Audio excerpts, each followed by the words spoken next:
What's up, YouTube? Today I'm going to be talking to you guys about this bad boy, the iPad Air 4, and I'm going to be telling you why you should get an iPad to change your academic life forever.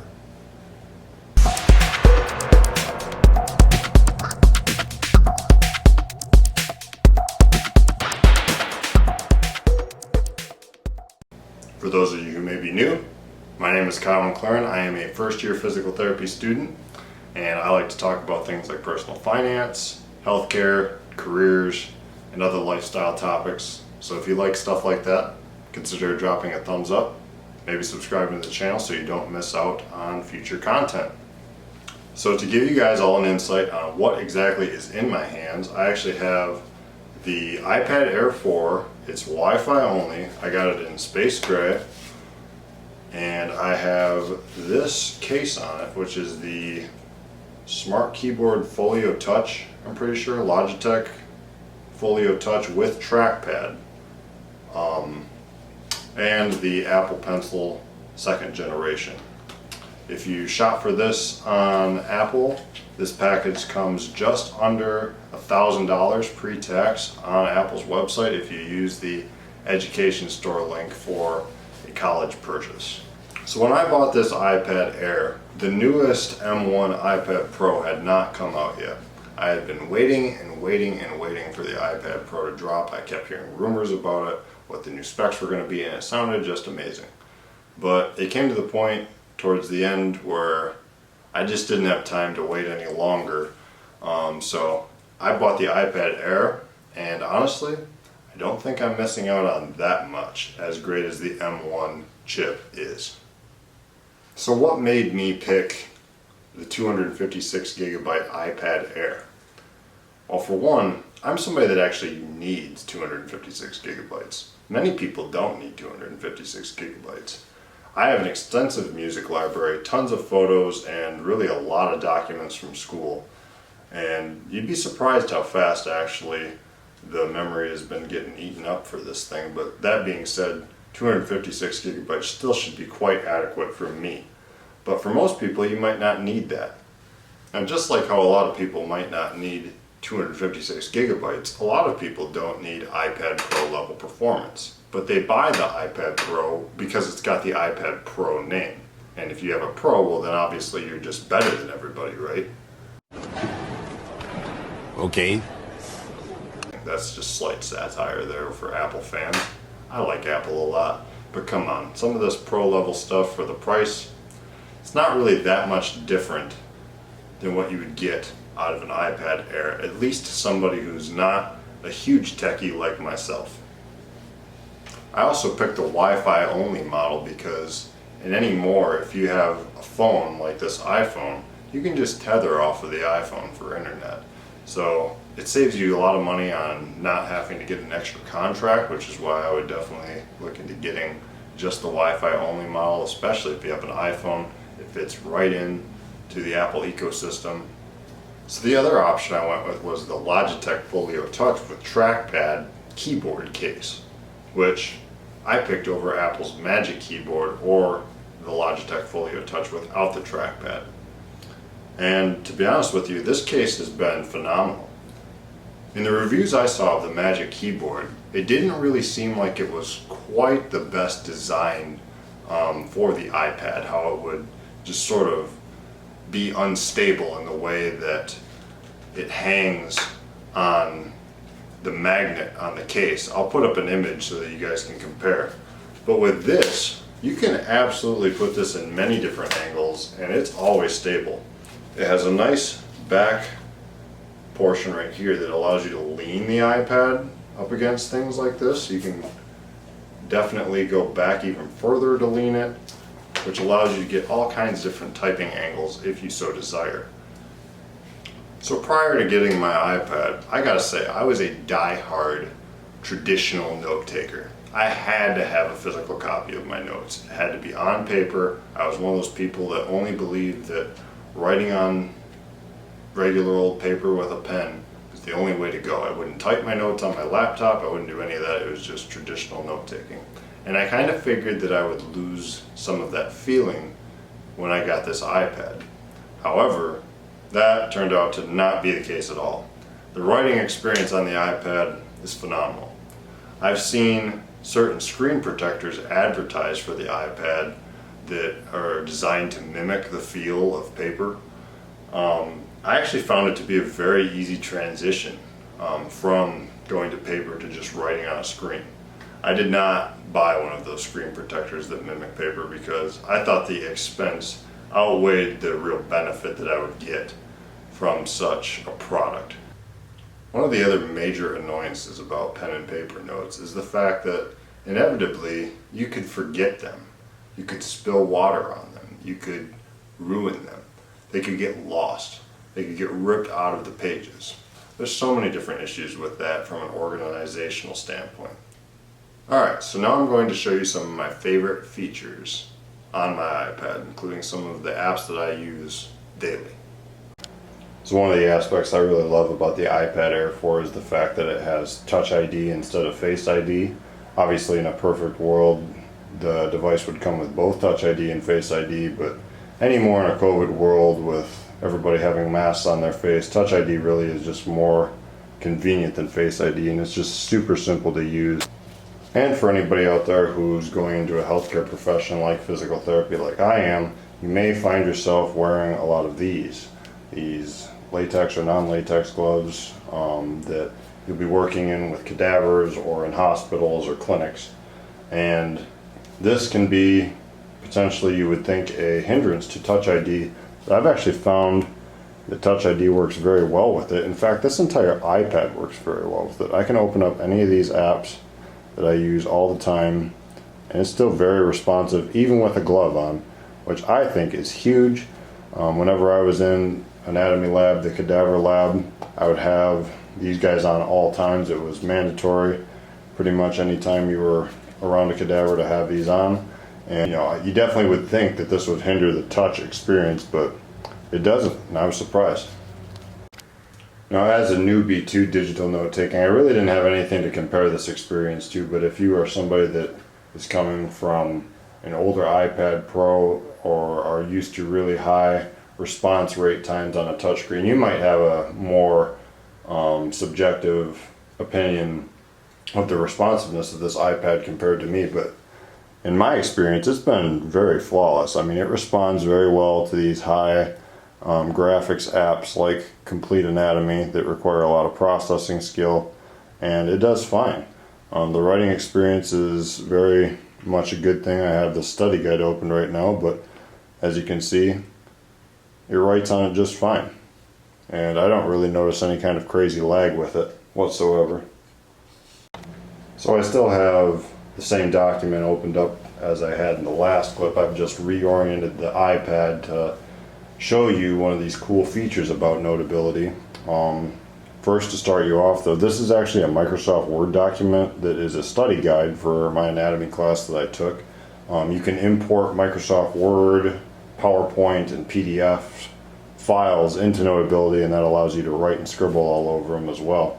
But if you want to take these notes, something really high and condensed like that, and write on them, it's not really that convenient because the spacing is pretty small. You'd have to write really small. But Notability has thought of everything, so all you have to do is swipe to the left and you can pull up a new note, which allows you to write in a separate note next to the imported document that you brought in, and you can fill out the study guide in a separate note, saving you all the clutter and help organize you that much farther. If you want to make it even cooler, if you have to look at a textbook, a digital textbook specifically, on the iPad and have two notes open, you can do that at the same time. You just swipe up from your toolbar and open a new tab with your Books app, and there you go. You can resize everything just the way you'd like to. Here, if I can get a hold of this, just like that. And there you go. You can have 3 tabs open: a textbook, a note for your study guide that you've imported from Microsoft Word. And as you can see here, I took this screenshot from the textbook and inserted it into my notes so that I wouldn't have to reference back to the book all the time. You can easily take screenshots or other pictures from your iPad or phone and put them directly into Notability and scribble all over them. So there's been many instances in my academic career where teachers have written things on a chalkboard or whiteboard, and you have to take pictures of them before they erase them. Now you can take pictures of them and put them right into your notes, which makes things ever so much more easier. Camera quality for this iPad is also very acceptable. I don't really think there's too many people that are using their iPads for exquisite photography or anything like that, but it gets the job done for school. Especially, here are some pictures of like a shoulder girdle that I took in lab. I think they turned out fine, and once again you can take these and import them to Notability and draw all over them if you want to label each of these structures, which can help a lot in a class like anatomy where these models are something that you could be tested on. So next, I want to highlight one of the awesomest features I've ever seen on an app, and that is the fact that Notability can actually recognize your own handwriting. To illustrate this, I've pulled up this study guide, some of these clinical applications that I was telling you about that I had to fill out earlier. Well, let's say that I had to sort through hundreds and hundreds of pages of notes in a binder, traditional style. That can be very annoying, looking through all those notes and having no clue where you wrote all of that information at. But with Notability, it doesn't matter if you have hundreds and hundreds of notes, because all you have to do, for example, if I wanted to find injury of long thoracic nerve, is go back and search injury of long, doesn't really matter, long thoracic nerve, and right there, 2 results pop up. All you have to do is hit it, and it comes up and highlights the note for you to find exactly what you're looking for. Once again, if you want to pull up that again, so there again, injury of long thoracic nerve, pulls it right up, recognize my handwriting. Truly unbelievable stuff, how technology can do some of this stuff. Notability also, of course, has several different colors of pen options that you can look through here. You can also make your own if you're interested in that kind of thing and you're really picky about your colors. They have different highlighter options as well. You can control the size of the highlighter or the size of the pen. You can also do different types of lines, like dotted lines. You have your eraser function, and another awesome function here is your copy to text option here at the top of the page. What this allows you to do, if I wanted to copy this text, I can just draw a bubble around it. That wasn't my best draw. I might actually get some of that, but I can just hit copy, come over to here, double tap, and hit paste, and there is all of that text written right there beautifully. And the other thing that this iPad really has done that's also fairly obvious is it has saved me a ton of clutter and space in my backpack, because I no longer have to carry around 4 or 5 textbooks along with 4 or 5 notebooks to go along with each class that I have anymore, because everything is just on this device and it's going to be always there. I'm not going to lose my device, hopefully. But most people are going to definitely take better care of a device than what they will a general book or anything like that. So definitely saves weight, saves space, and is just generally a lot more efficient. The other aspect I wanted to discuss about this iPad package was the Apple Pencil. I found this to be a very interesting little thing. For one, it keeps its battery extremely low. I really don't think I've ever gotten this below 60%, and that was after like at least a couple of hours writing straight, and it held its charge very well. It attaches right to the side of the iPad, which also charges it, and it's not going anywhere. I've yet to have it really even fall off in my bag in this configuration, where the strap from the Logitech Pro case is not wrapped around it. It still sticks very flushly along the side of the iPad at all times. The other funny aspect, I might show it here later, is the fact that you can just double tap the pencil and it switches you from a pencil to an eraser, which is really sweet. Also, in my opinion, this iPad has already paid for itself just in the fact that you can download so many PDFs of textbooks on the internet. and put them on your books app, it makes life so much easier. And I'm a textbook renter, I'm not a textbook buyer, but still, the cost of renting books is not cheap either. And if you can just find the free PDF versions and put them onto your iPad, you can carry around all of your books on one device all at once with no issues. To me, that's value you really can't put a price on. Alright, the final aspect I will be discussing is if I had to pick between this iPad with the keyboard case and trackpad case and the pencil, would I pick that over a traditional laptop? It's a tough question, and I may not be able to answer that for your specific situation, but for what I've found is that this does not replace a laptop. For example, this does not have the number of ports I need to do things like video editing, syncing multiple devices, plugging in hard drives, etc. And it doesn't have that kind of processing speed anyway. If you're looking for something like that, I don't even think I would buy the iPad Pro for certain things like that, although the iPad Pro is very capable of doing things like that.